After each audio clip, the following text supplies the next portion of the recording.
또 에이펙에서 저는 깜짝 놀라는 성과가 하나 있어가지고. 에이펙 초기에. 예. 저는 이거 깜짝 놀랐습니다. 그게 실제로 그 뉴스 영상에도 나왔지 않습니까? 네네. 핵잠수함. 네. 이건 굉장히 민감한 사안인데. 네. 그 카메라가 있는데 의도적으로 나는 이야기를 했다고 생각을 하는데. 당연하죠. 네. 와, 이걸 의도적으로 이렇게 깐다? 보통은 이제 밀실에서나 아니면은 이제 이제 뭐죠? 카메라가 없는 상태에서 네. 언론이 없는 상태에서 보통 이렇게 이야기할 사항인 것 같은데 과감하게. 네. 그랬는데 바로 다음 날. 숨기는 건 없다라는 거예요. 네. 와, 다음 날 또 트럼프는 거기에 대해서 선물을 줘버렸어요. 네네. 예. 이건 깜짝 놀랐습니다. 네. 예. 뭐 저희가 항상 이야기했을 때 뭐 핵에 대한 자주권의 일부분을 갖다 가져오려면 어디서부터 시작할 것인가에 대한 이야기 했었잖아요. 네네. 그래서 핵무기가 마지막에 필요하면 그것은 제일 마지막으로 미뤄야 된다. 네네. 그걸 개발하는 데도 시간들이 많이 안 걸린다. 네. 그게 중요한 게 아니라 실제적으로 투발 수단을 갖다가 마련하는 것이 필요하고 그 투발 수단의 시작점은 무엇이 될 거냐. 핵무기가 아니라 하더라도 투발 수단의 첫 번째는 저는 핵잠수함에서부터 시작해야 된다. 예. 그래서 핵잠수함이 무서운 거 아니겠습니까? 네네. 왜냐하면 우리가 위성으로 네. 요즘은 사진을 뭐 사람 얼굴까지 본다고 하니까. 네. 근데 이제 발사되는 위치는 대충 정보기관들이 다 알고 있거든요. 네. 근데 잠수함은 바다 밑에 있기 때문에 네. 어디서 쏠지 모르니까 그냥 가장 무섭다는 거 아니겠습니까? 그래서 이제 우리가 핵 잠수함에 대해서 두 가지로 보통은 분리해가지고 나눠가지고 이야기를 하잖아요.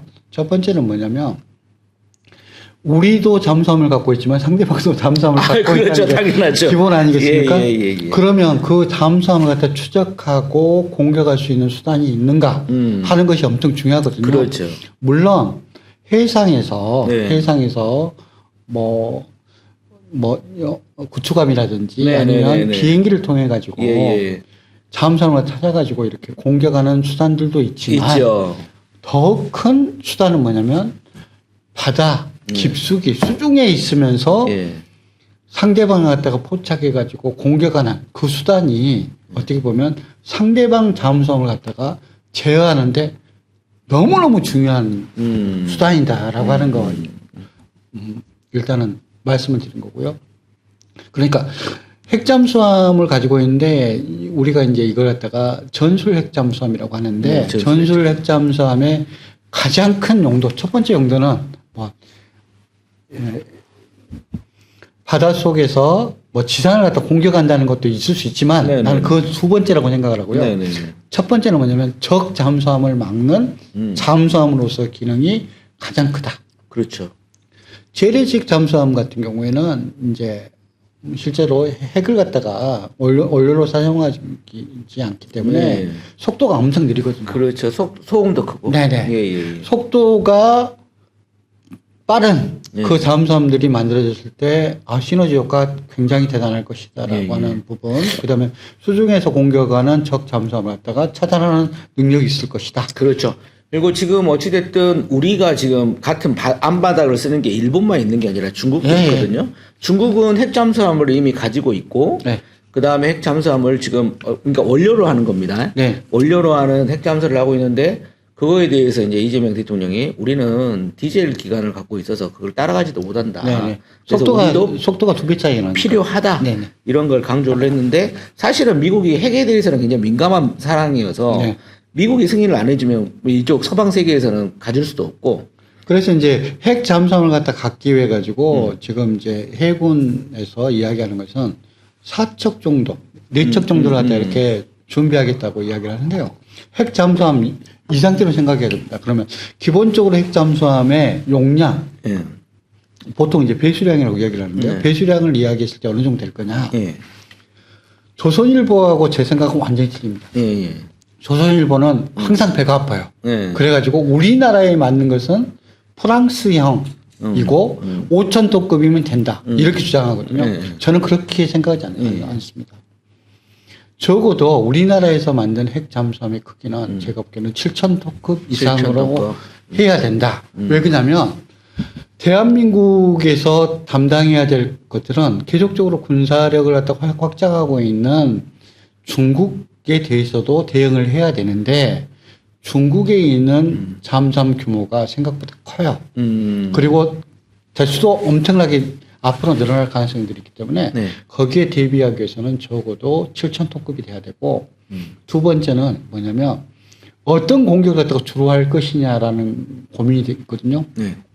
그러니까 지상 공격을 갖다가 중심으로 할 거냐 아니면 적 잠수함을 갖다가 중심으로 할 것인가라고 본다고 한다면 저는 가능하면 순항 미사일을 갖다가 이렇게 바다 밑에 쏘는 그런 파트도 중요하지만 그것 전에 바다 밑에 있는 잠수함을 잡는 그 본연의 임무를 갖다가 충실히 할 수 있는 그 잠수함으로 돼야 될 것 같다고 생각을 하고요. 그렇다고 한다면 지상 공격을 갖다가 하는 것은 어떻게 할 거냐. 우리가 아스널십이라고 보통 이야기를 했었어요. 그것들이 이제 좀 자기 방어 능력이 없기 때문에 문제가 있다. 뭐 그런 이야기를 하는데 네. 결국 아스널십을 갖다가 공격하는 것은 공격 수단이 뭘까요? 적이 잠수함이거든요. 네. 그걸 갖다가 방어할 수 있는 시스템이 된다고 한다면 지상 공격을 위해 가지고 아스널십을 갖다 갖는 것이 훨씬 더 경제적입니다. 알겠습니다. 네. 여기까지 하시고 어찌됐든 이제 향후 이건 지금 필리조선서 필라델피아에 있는 미국 어차피 그 소형 모듈 원자력 소형 모듈은 미국이 지금 그 기술을 가지고 있으니까. 두 번째 이제 얼마만큼 농축된 에너지를 갖다 쓸 것인가에 대해서 조선일보가 이야기하는 건 20% 이내로 해가지고 만드는 것이 좋다. 외국 노들이에요. 아, 그래요? 왜 그러냐면 미국 잠수함들은 80%예요. 그러면 20%하고 80%하고 어떤 차이가 있냐면 20%를 갖다 해버리면요. 이렇게 해가지고 나갔습니다. 그러면 이게 폐쇄령 원전이거든요. 그러면 10년 정도 되면 다시 교체해야 돼요. 알겠습니다. 네. 시간이 없어요. 네. 시간 너무 듣고 싶은데 다음 한 가지만 더. 예. 그렇기 때문에 조금은 더 농축된 에너지를 갖다가 사용하는 쪽으로 이렇게 가야 된다는 거고. 자, 이제 세 번째는 이제 국내에서 진보 진영이라고 하는 일부 사람들이 그러면 뭐 NPT라는 이야기를 하면서 뭐 한반도 비핵화 이야기를 하기도 하고 어떤 사람들은 이제 핵 잠수함을 갖는 것은 하는데 너무 한국 옷에 안 맞게 크다라고 주장하는 정치인들도 있어요. 그렇지만 그런 이야기들은 좀 다 무시했으면 좋겠다. 알겠습니다. 어찌됐든 이거 건조까지 우리가 받을 때는 한 적어도 한 10년 이상 걸린다. 그것은 이제 언론의 이야기고요. 제가 실제로 생각하기에는 건조되는 데까지는 5년 정도 오면 되고요. 아, 그래요? 그리고 배치돼 가지고 시범 운행을 해야 되거든요. 예. 배치되고 나서 이제 해군에 배치되고 나서 그거 갖다가 시범 운행을 하고 하는데 2년 정도 걸린다고 한다면 7년 이내에 알겠습니다. 실전 배치될 거다. 이렇게 생각합니다. 그것도 한번 봐보죠. 예.